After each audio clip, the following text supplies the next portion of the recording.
Pushkin. Hey, it's Jake. Before we get started, just want to let you know that Deep Cover Never Seen Again will be airing weekly, as usual. But you can also get the entire season right now by becoming a Pushkin Plus subscriber. All 6 episodes, ads-free. Find Pushkin Plus on the Deep Cover show page in Apple Podcasts or at pushkin.fm. Previously on Deep Cover. Sort of like I got on a train track that was clearly the wrong train track. And at some point, you're just thinking, crap, how do I stop this train from going off the rails? When Brooke went missing, her mama was very, very upset, as if she knew Brooke wasn't coming home. The NYPD cop calls me and says, yep, she's Brooke. You can clear your case. So I said, I'm not happy with that. I want DNA. When she didn't show up to give DNA, she was in the wind. Jon Campbell had a million questions, like who was this mysterious student at Columbia University? Jon was increasingly convinced that she was not really Brooke Henson, that he was dealing with an imposter, especially after she ducked that DNA test. Which made him wonder, who was she? Did she have anything to do with the disappearance of the real Brooke Henson? And then there was the most important question of all. Where was this mystery woman now? The obvious first move was to ask Columbia for help. So Jon says he reached out to the university's director of investigations and technology, then sent him a subpoena explaining the entire situation. Jon requested Brooke's records, including any photos, letters of reference, essays, student loan forms, that kind of stuff. And he started faxing them down, and I got about 30 pages or so, and then it was like half a sheet. And then he called me, and he said lawyers walked into his office and ripped him off of the whole file off of the fax. So there's Jon, standing by the fax machine, with some files in his hands. He says he got a few documents, including Brooke's college admissions essay. And then the transmission was interrupted. What he had so far was tantalizing. The essay said she'd grown up in a tiny town in South Carolina, and that much was true. The real Brooke Henson was from Travelers Rest. But the essay also described a super religious childhood, and that definitely didn't match up. So what was going on here? Jon felt if he could just get the rest of these files, he'd find the clues that would tell him who this woman really was and where she might be now. So, Jon, he was on a mission. He just needed to outfox Columbia University.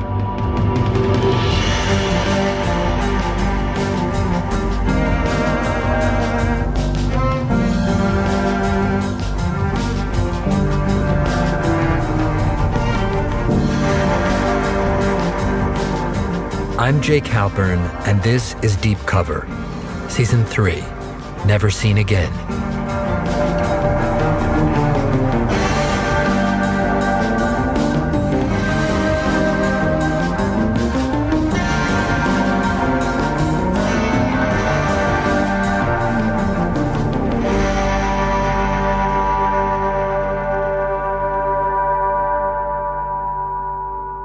Episode 2.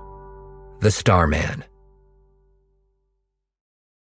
According to Jon Campbell, officials at Columbia told him that they would no longer cooperate with him unless he got a federal subpoena.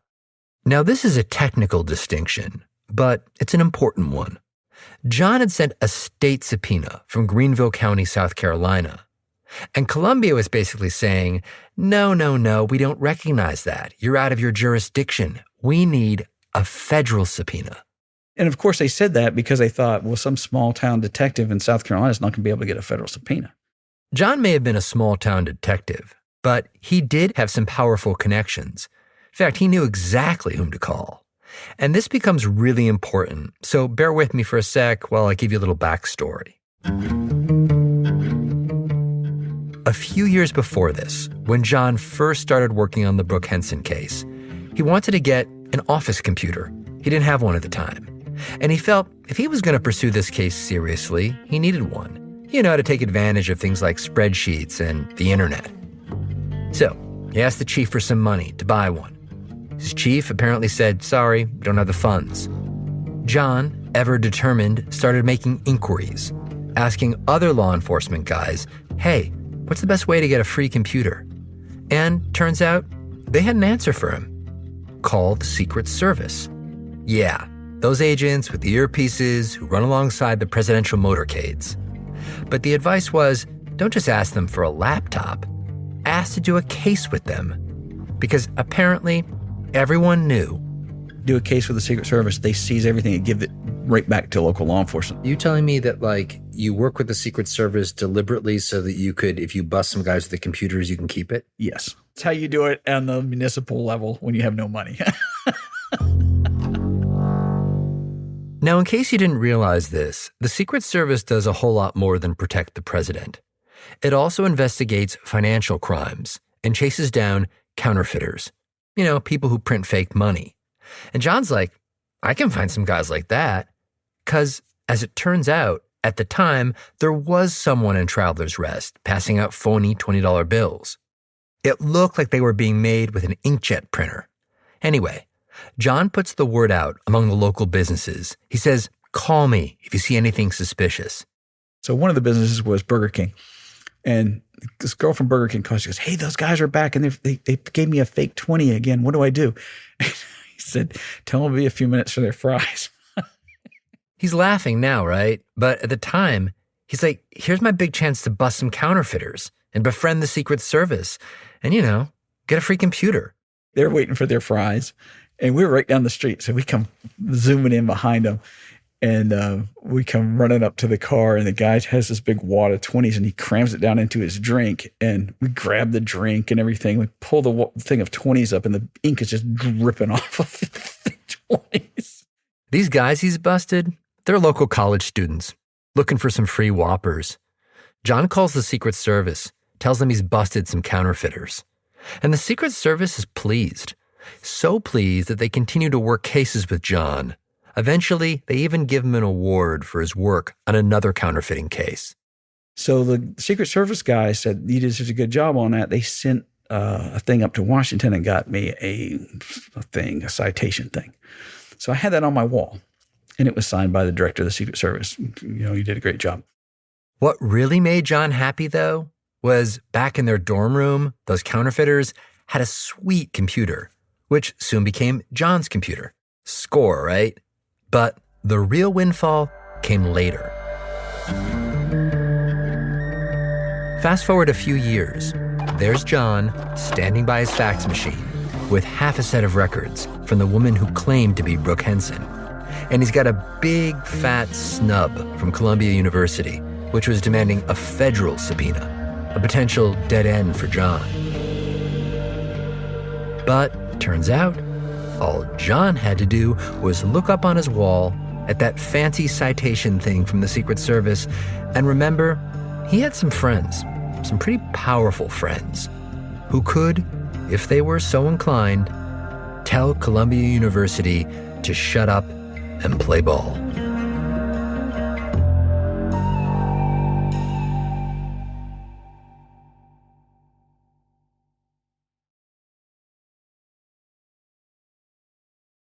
The person that Jon Campbell connected with at the Secret Service is a guy named Don Long. I'm an assistant special agent in charge with the Secret Service. I've been employed with the agency for about 30 years now, and I'm currently located in our office in Columbia, South Carolina. If Don sounds like a clean-cut, no-nonsense lawman, well, that's because he is. Don is not an obsessive X-Files fan or a guy who buys into a lot of conspiracy theories. In this way, you might say that he and Jon are kind of like opposites. Even so, Don is quick to give Jon props. Jon is a very thorough investigator. If you had a case that you wanted somebody to really turn over every single stone to look for a possible suspect, you would certainly want someone like Jon on the case. Don says that back in 2006, he wanted to help Jon if he could, and he was intrigued by the Brooke Henson case. But he couldn't just fire off a federal subpoena as a favor to Jon. This was a serious matter, and if the Secret Service got involved, it would become an active partner in this investigation. So Don's first question was, what is this case exactly? Don says he conferred with the assistant U.S. attorney in Greenville, who would be prosecuting this case if it went forward. And the two of them, they debated what to do. In the end, it was decided that they should open up a fraud and identity theft investigation and see what was in those files at Columbia. And just like that, Jon now had a partner, Don Long, the Secret Service agent. And even though this was now technically a federal investigation, Jon was still, as he told me, a backseat driver. I might add, a very active backseat driver. So, off goes that federal subpoena. Kind of amazingly, Columbia University rejects it. Basically, Columbia just tells the assistant U.S. attorney, a guy named Walt Wilkins, sorry, no dice. And Walt lost his mind. Like, are you kidding me? You're Columbia University. This is a federal grand jury subpoena. If you can't give us these records, you come down and talk to the judge and explain why. It wasn't clear why Columbia was refusing to cooperate. Maybe it was just trying to protect the privacy of a student. Or perhaps, as Don Long speculated, the university was embarrassed that it had possibly been duped by an imposter. I reached out to Columbia University, by the way, and they declined to comment. In the end, Don flew up to New York to speak with officials at the university in person. And at long last, Columbia relented. A little while later, investigators had the complete records for one Brooke Henson.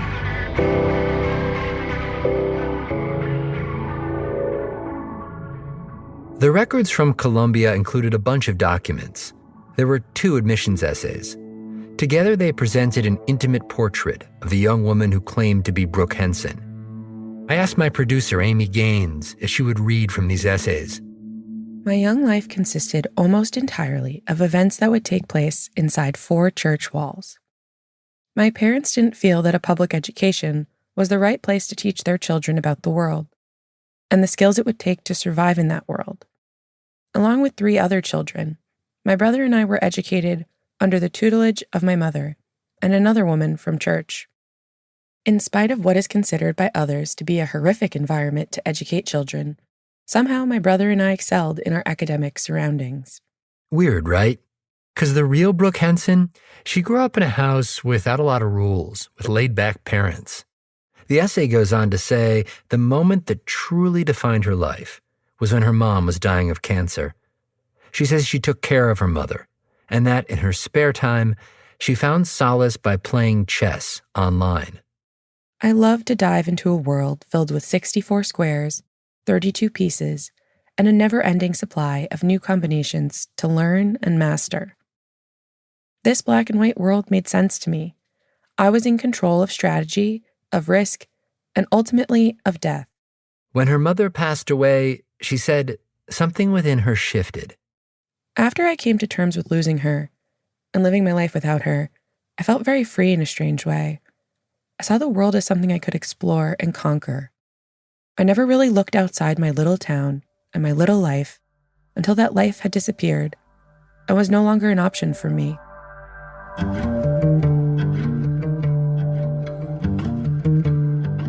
Jon Campbell read all of this with great interest. But what was it exactly? It seemed like a work of fiction, confirmation that they were dealing with a con artist. After all, the real Brooke Henson was a free spirit who liked to hang out and party with her friends, not some Christian who played chess. Even so, Jon found himself wondering, could this possibly be true? At least some of it? Like, did the real Brooke Henson have some secret life that he didn't know about? Was she, for example, a chess player?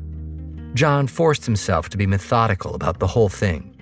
And just to vet this properly, I called Travelers Rest High School and I said, do you have a chess team? And the lady over at Travelers Rest about fell out of the chair. When she stopped laughing, she said, no, honey, we don't have any kind of a chess club at Travelers Rest. Travelers Rest is known for their football. They don't have a chess club.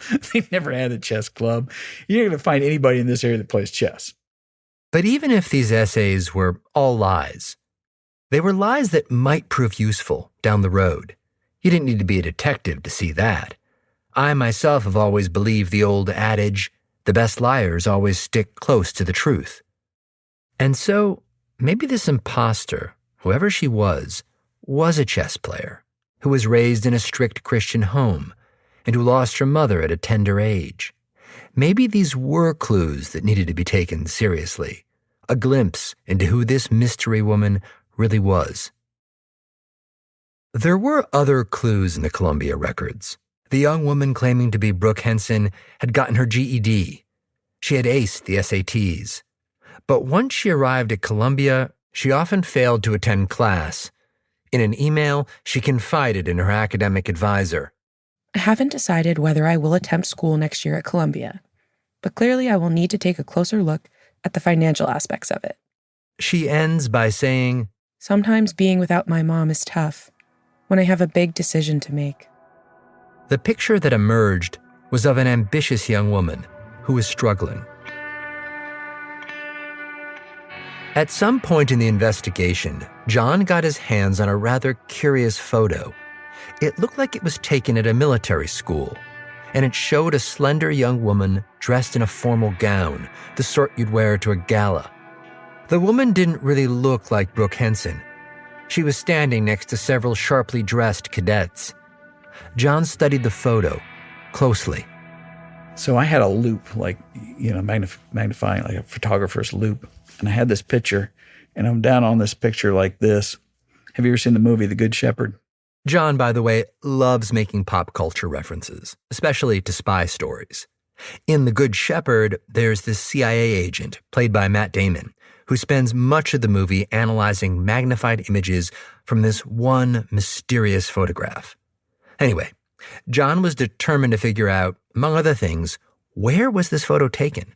Kept narrowing it down based on what was on their uniforms. I sent the picture to VMI, the Citadel, several other places that were military colleges. In one picture, you could see they had a sash. He said, we don't wear sashes. Citadel doesn't wear sashes. The architecture in the back was an arch. Nobody had that. And eventually, we got back to West Point.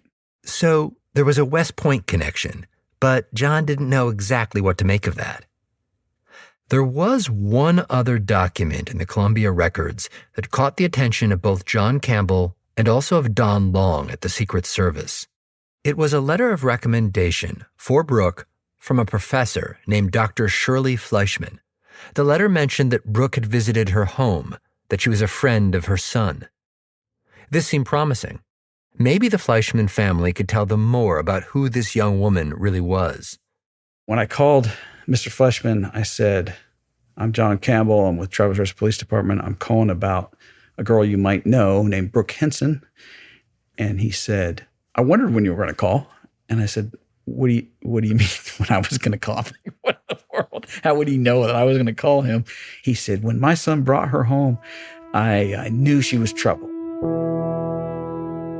According to Jon, Mr. Fleischman told him that this young woman, this Brooke Henson, had dated his son for about a year, and at that time, his son was a cadet at West Point.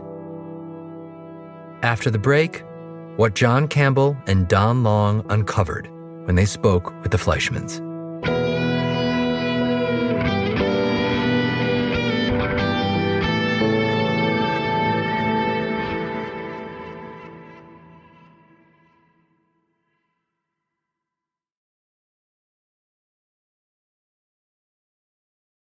So far, everything I've told you about the mysterious woman fleeing Columbia University and then Jon Campbell fighting to get her college records, all of that happened in 2006. Now we're going to turn back the clock a few years earlier to 2001. Picture this scene, the quad at Catholic University in Washington, D.C., a big green expanse with leafy trees and gray stone buildings. There were lots of excited college kids strutting about. They were here for a debate tournament. One of these students was a 19-year-old named Ian Fleischman. Ian was a cadet at West Point, where he was on the policy debate team. And it was here on this quad at Catholic University that Ian first spotted her. She was a very attractive woman, relatively short brown hair. She had a great smile and a fun laugh. I remember that. So they get to talking. She introduced herself. Natalie. I knew her as Natalie. Natalie was not competing. She had debated in other tournaments in the past, but that day she was just there hanging out with some friends. She told Ian that she wasn't currently enrolled in college and that she had a pretty unusual job. She introduced herself as a professional chess player, which was interesting because I'd never met a professional chess player. Natalie said she had a manager in Germany and that she traveled around the country playing in tournaments. Ian was intrigued. Soon after this, they started dating, which wasn't so easy because they didn't live near one another. Natalie always seemed to be on the road, traveling for her job. And Ian, well, he was at West Point, where he had a strict curfew and couldn't leave campus without a pass. So they chatted online and talked a lot over the phone. Ian remembers leaning out his dorm window to get a better cell signal and talking late into the night, long after lights out. His roommate, David Leibovich, remembers hearing some of these conversations, and he also chatted with Ian about his new girlfriend. But David, he wasn't entirely buying Natalie's story. You know, he shared with me the little detail of, oh, she's a professional chess player, but she's got this manager that has all the money, and if she needs money, she has to email him, and he has to respond and give her the money. It was just really odd. And I remember saying to Ian at the time, it's like, yeah, man, something about that just doesn't seem right. David is quick to add that Ian is a really smart guy, extremely talented. In fact, Ian was such a good student that he was awarded a set of gold stars, which he wore on his uniform. There was a term for guys like Ian at West Point, starmen. They were the guys who were going places. All that being said, David suspects that Ian was perhaps blinded by love because he missed other slightly suspicious things about Natalie. One other kind of odd thing that she did was she sent him some cookies and said, hey, these are, homemade cookies. And I remember looking at them and I was like, Ian, those are suspiciously round. Like she just got the little tube cookies and just cut them up and baked them. Ian says his old roommate, well, may have been onto something. I mean, like, in retrospect, where would she have made these cookies, right? Like, she was living out of her car, traveling the country, she did always like to stay in extended stay places, but I doubt you can use those kitchenettes to make perfectly round cookies. But at that point, Ian said he had already bought into Natalie's whole story, that she was a chess champion with a German manager who traveled the country and occasionally hung out at debate tournaments. And so if you start with the acceptance of that as your starting point, some of these small minor things over time, I think, it's easy to gloss over, right? Because you've already accepted the most ridiculous thing as true. And honestly, when you're dealing with somebody that you genuinely care for, that you have spent a long time building up a relationship with, I think it's easy to miss a lot of those, smaller things, or to forgive them because you trust the person enough to accept the excuse or the explanation that they give you.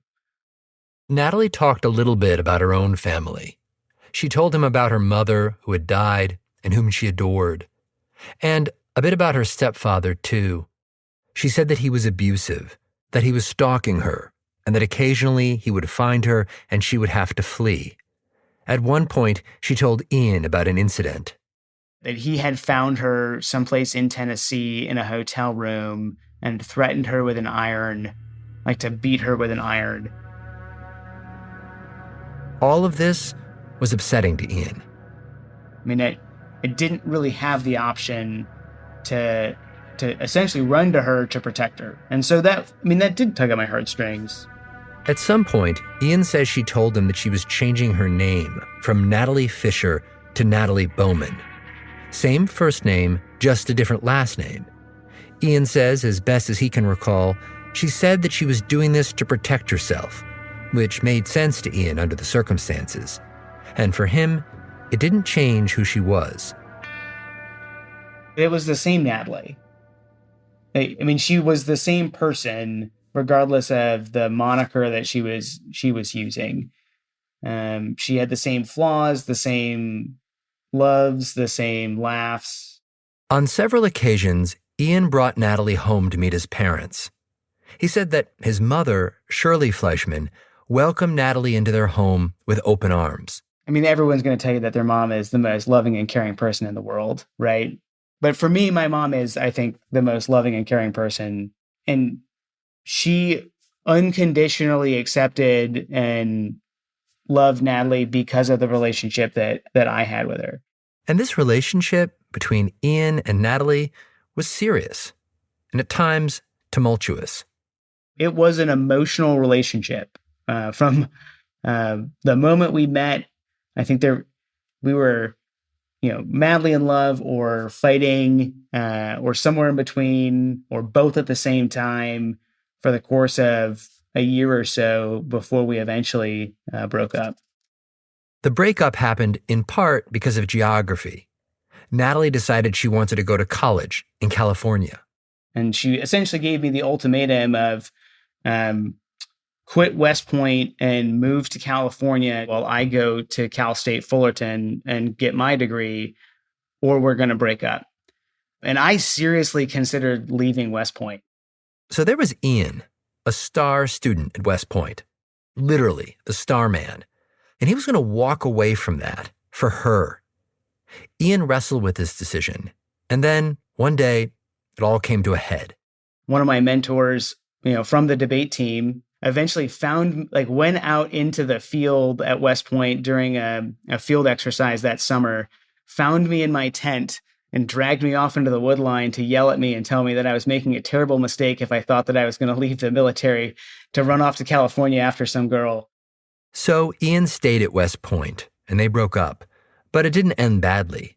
In fact, after the breakup, Natalie even reached out to Ian's mom, Shirley Fleischman, to ask for a letter of recommendation to Columbia. Shirley was a university professor, so this letter would carry some weight. Now you may be thinking, that's weird. Who asks their ex-boyfriend's mother for a letter of rec? But here was the really weird part. Natalie explained that to protect herself, she had changed her name once again. She was now going by Brooke Henson. Yes, the very woman who went missing from Travelers Rest, South Carolina, back in 1999.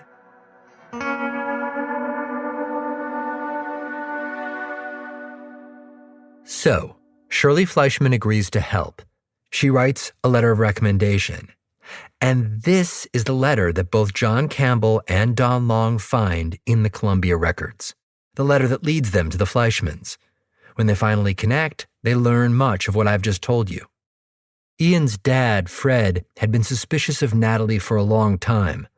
So suspicious that he'd been looking for clues about who she really was. He shared his suspicions with investigators. When we spoke to him, Fred turned over a very important piece of evidence. That's Don, the Secret Service agent. He says that Fred claimed, on one occasion, he had to move Natalie's car. It was blocking his driveway, as I recall. It was like a one-lane driveway. And we went in the car to move the car out of the way to get his car out. He was a little bit suspicious of her anyways, and he looked in the glove box, and he found an ID for Esther Reed. Esther Reed. Now, who is that? Once again, the plot had thickened. The authorities scrambled to figure out who Esther Reed was. Turns out, she was yet another missing woman, roughly the same age as Brooke Henson, who had vanished from Washington State back in 1999, the same year that Brooke had gone missing. So what the hell was going on here? Jon Campbell had an initial hunch. I'm like, this is a serial killer.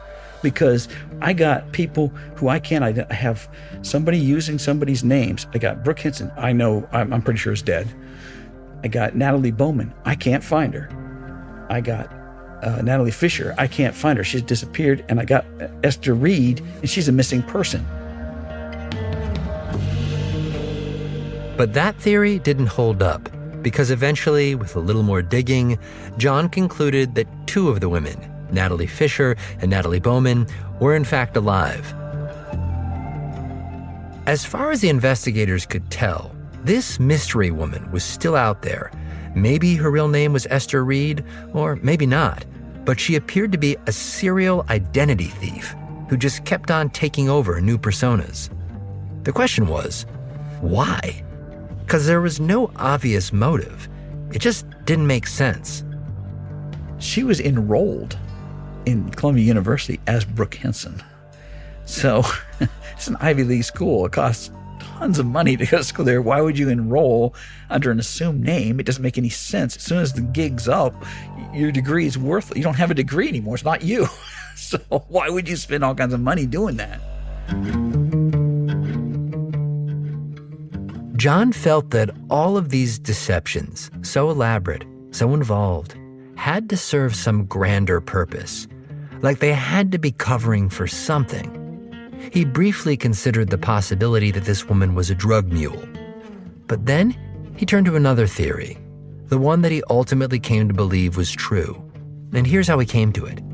He learned that this mystery woman had dated another West Point cadet and a Naval Academy midshipman.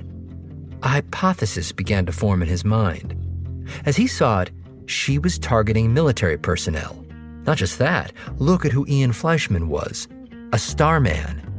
What's more, apparently this mystery woman had a manager or a handler overseas who sent her money, and she seemed to be a master at creating and maintaining aliases.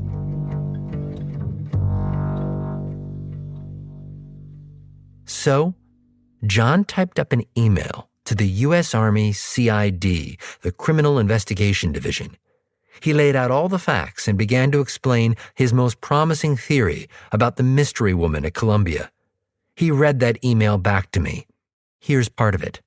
The motives of this woman are not clear. It does not appear that she uses her stolen identities for monetary gain, but actually adopts the identities in order to live near U.S. military personnel and attend universities. While I am not prepared to say this woman is a spy acting on behalf of a foreign country, her behavior fits the profile of a spy far better than that of the average identity thief. Espionage. That's what Jon was intimating, perhaps more than intimating. Jon read over what he'd written to Army investigators and then hit send.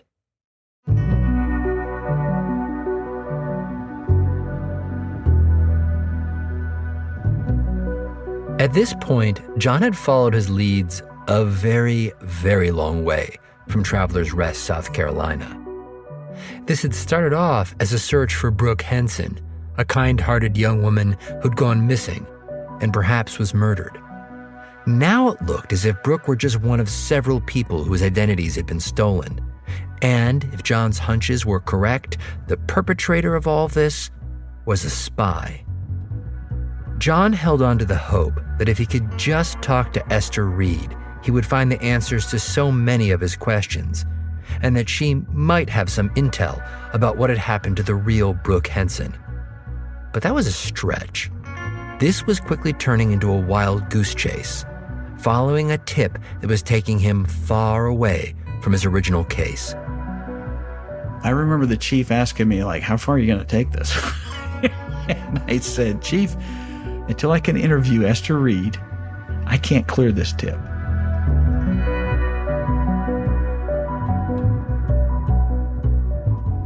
Next time on Deep Cover.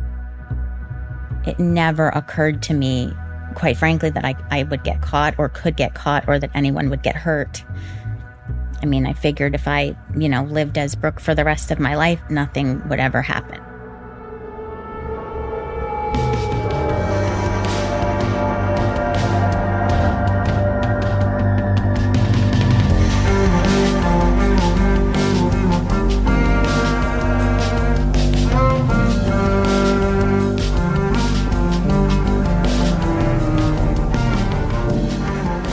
Deep Cover is produced by Amy Gaines and Jacob Smith. It's edited by Karen Shakurji. Mastering by Jake Gorski. Our show art was designed by Sean Carney. Original scoring and our theme was composed by Luis Guerra. Fact-checking by Arthur Gompertz. Special thanks to Mia Lobel, Greta Cohn, and Jacob Weisberg. I'm Jake Halpern.